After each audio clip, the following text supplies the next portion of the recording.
Hey, it's Biddy Penny. Welcome back to my channel. Today we have very layered mixed media tags for you guys. This is a part of Luise Heinzl's 40K celebration challenge. So the challenge is to create 3 tags, and she did have to change some of the ways to enter the challenge, which I'll explain later. First, let's talk about what I'm using. So I'm using this gorgeous collection. You guys have seen me use it.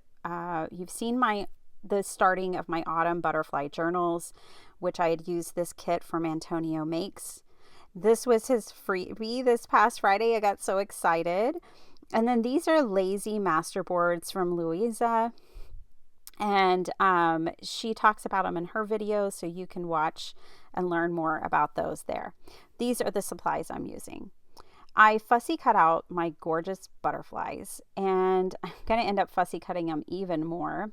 I grabbed these 2 sheets of paper, so I'm going to be using them for a lazy masterboard.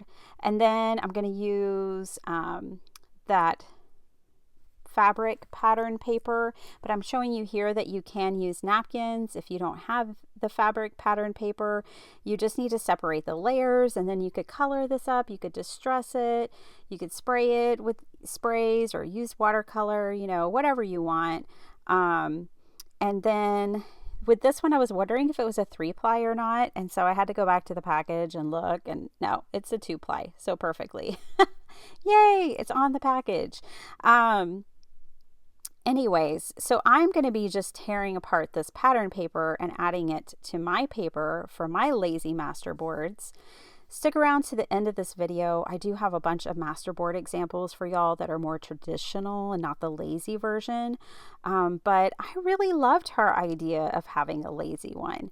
So I'm going to play with that here in this video. So I ripped up a bunch of the pattern paper I want to use, and I noticed that this had like a couple of heart balloons, and I just wanted to show you a trick. If you ever have a specific image that you want out of a napkin or tissue like this, if you just use a water brush and draw around it, then you can let it set for, 30 seconds, a minute, and then you should be able to easily just tear it out and not lose the integrity of the image. So just a little trick for you. I'm not using that balloon today, but I wanted to show you anyways. So these 2 sheets of paper look a lot alike. One has all the florals and one has the florals plus butterflies. I'm going to use them both for my masterboards today. Plus I'm using a glue stick, and I'm just going to glue down this pattern paper over the printable here. So if you didn't know, I am a part of Antonio Makes collaboration team, his creative team, and use Biddy Penny 10 for 10% off your order, and check out the things that he has. They are so fun because he's so fun and lovely. Okay, I had to tell you at the beginning of the video because not everybody watches all the video. I get it. There's a lot of people to watch. I'm not offended, but the information I really need you to soak up, I want to get in as early as possible. Okay, so you don't have napkins, you don't have pattern paper.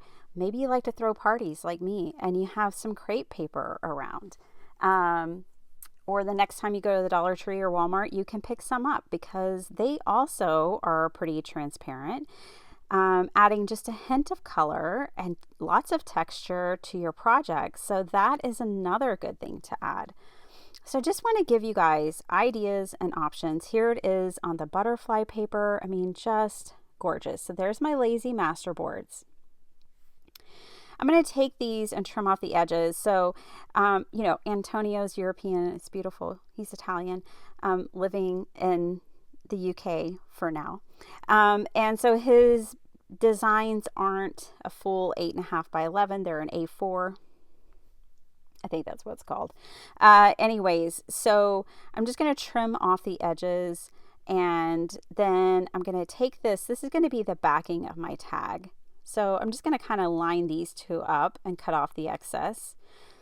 I could have cut, which I usually tell y'all to do, to cut everything all at once, but I wanted bigger scraps, and that's why I chose to do it this way. So now I have that big scrap and this big scrap versus 4 little scraps, if that makes sense to you.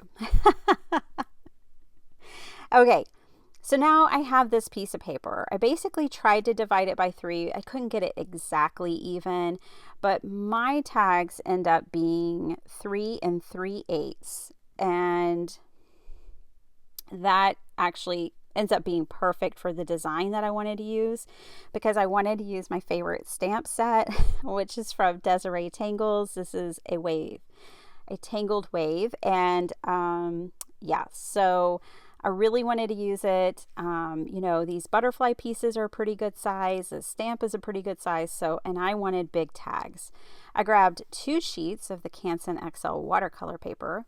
And now I'm going to show you guys the technique that I used on my ornaments cards that I said I would share with you later. Here it is. This isn't with the ornament stamp set, obviously. It's with the wave, but it's the same technique. So I pick 3 colors. In this case, it's aged mahogany, rusty hinge, and frayed burlap. I'm going to start by inking up and stamping out this image with the frayed burlap. Your first color that you use for this technique, you're probably going to get the most spread, the most dispersed color across your page. Okay, so you're going to spray the most water on this layer. So think of that when you're picking out your colors. Okay, I'm going to stamp this on my watercolor paper, and I figured out I could get 3 to a page, which is perfect because I am making 6 tags. So I'm going to stamp this down, and I won't wait long. I really just stamp it down, and then I am going to immediately start spraying it with water. You can spray a lot of water, which is what I do in this first example. I really got the ink to spread and got quite a bit of water. And yes, it distorts the image at first, but once you start to dry it back, it is amazing. And Luise Heinzl taught me about frayed burlap being a gorgeous color to do this with, because it has some purples and some pinks and some blues. It has some different colors that come out once you spray it. There, I sprayed it just a little. I'll actually tell you that spraying it just a little was my favorite result, but it's up to you and what you want to do. I'm coming in with my second color, which is Rusty Hinge. And this color is brighter. It's just gorgeous, I think. And I'm going to now stamp this out over the top. Don't be worried. Tell your perfectionist to go sit in the corner and work on a Rubik's Cube, because they're not needed for this project. So don't worry if your stamp isn't lined up perfectly. Now, with the Christmas ornament cards, I did want it lined up perfectly because I wanted to color it in. But for this project, you don't need it. So if you want it lined up perfectly because you want to color it in and your perfectionist refuses to listen to you and go sit in the corner, then use the stamp positioning tool. Here, I'm just using a block and eyeballing it, and it's all that's needed. Just letting you know. So the base, the frayed burlap was dry for the most part. Then I come back in, and now I have stamped the rusty hinge and I have sprayed the rusty hinge. See that beautifulness of the frayed burlap? I just had to show you real quick before I messed it up. Then now that both colors are dry, okay, I'm coming in with my third color, which is going to be my darkest color, because I do want the design of the stamp to really stand out. So I'm coming in with my aged mahogany. Yes, I'm leaving my stamp on that paper to really sink in and absorb and get a good impression.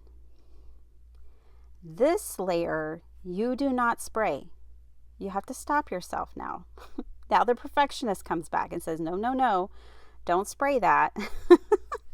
Leave it alone. And essentially you'll have the results. Now I'll tell you that if you're making a card, go ahead and cut your watercolor paper down to the size that you want for your card and do this project. But because I'm not making a card, I'm making focal points and like ephemera. I'm showing you here that this does not have to be lined up perfectly and it's still beautiful. Okay. I'm just making ephemera here. So I fussy cut these out. Voila. And here are the results. You can tell which ones I sprayed less and which ones I sprayed more. And I love them. Okay. So let's put these tags together. I'm going to put one together with you here on camera, and then we'll just close this baby out. So if you want to make tags and enter Luise's challenge, you must use something very specific in your comments of her first video, which is masterboard tags, and then you have to share the platform that you shared it on. Masterboard tags YouTube. That will be what I put in my comment section. Masterboard tags Instagram. Masterboard tags Facebook. Whatever platform you're putting them on, just put that in the comments and you'll be entered into her giveaway. I'm doing it really just for fun, but I want to give y'all the directions that she gave. Alrighty then. I glued my front and my back together. I wanted to give a tip to people who don't have a sewing machine, but they love the way it looks when people stitch their stuff. I get it. Me too. I have this Dollar Tree pokey tool that I love. It's super sharp. Keep it away from your kids, but it pokes through paper real nice. And I just poked a bunch of random holes, and I'm going to sew onto this tag by hand with needle and thread. I also rounded the corners. What's the thread have to be? I don't know. It has to be whatever's in your stash. I don't think it really matters. If you can sew with it and you can put a needle in it, you've got the right thread. If it looks good to you and it makes your heart sing, you've got the right thread. So I'm going to grab a needle. I'm going to fuss with this a minute before I remember, like, I have a needle threader. Plus, I'm dealing with these daggers on the end of my fingers. So yeah, you know, I'm struggling a little bit, but that's okay because they're pretty daggers. I hope you guys are doing well. I love hanging out with you. I just love Luise Heinzl. I love Antonio from Antonio Makes. And I had to join in on this challenge. I hope you guys will give it a try, even if you're like me and I don't really need to be entered into the giveaway. But I just want to do it. I just want to make tags, and I have 6 journals to put them in. It just felt like the perfect combination. I appreciate your support. When you shop with Antonio and you use my discount code, again, Biddy Penny 10, all caps, I think, then I actually get commission from that, which is really sweet because not a lot of places do that, but it's nice. It lets Antonio know that my viewers like his stuff, and it gives me some pocket change. So thank you. You guys, I only share things I really love here with y'all. And so I hope you enjoy it too, but no pressure. Just use whatever you have, honey. I'm in full support of that because you know I do the same thing. Okay, I'm just going to trim off, but leave these threads nice and long. So now I have sewn on this, and now that my paper is fully dry, I'm going to kind of flatten it out.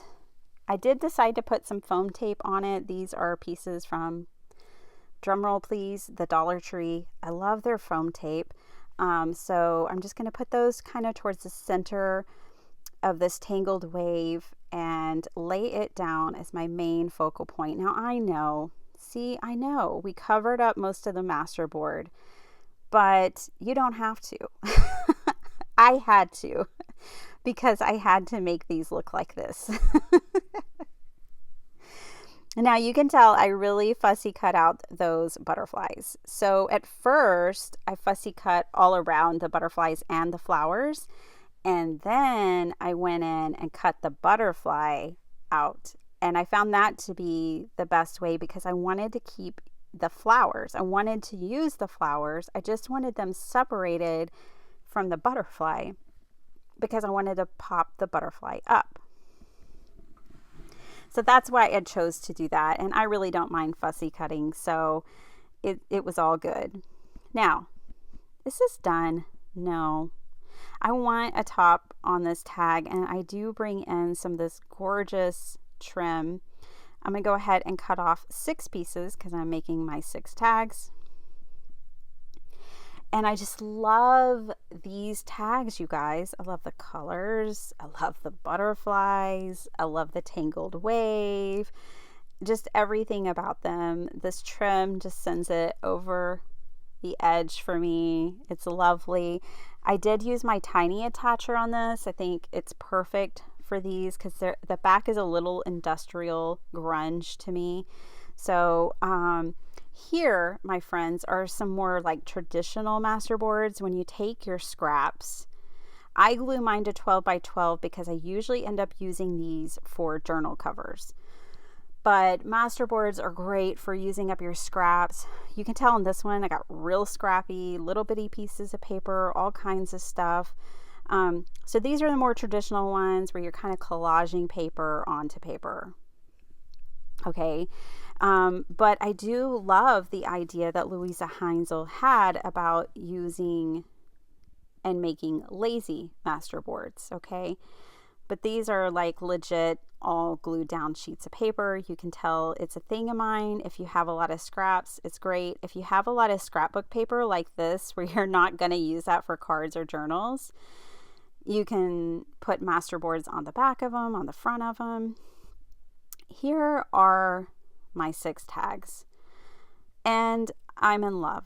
I love them so much. I did end up adding some gold kind of flat back pearls to them, and you know, I love that I can see the stitching on both sides.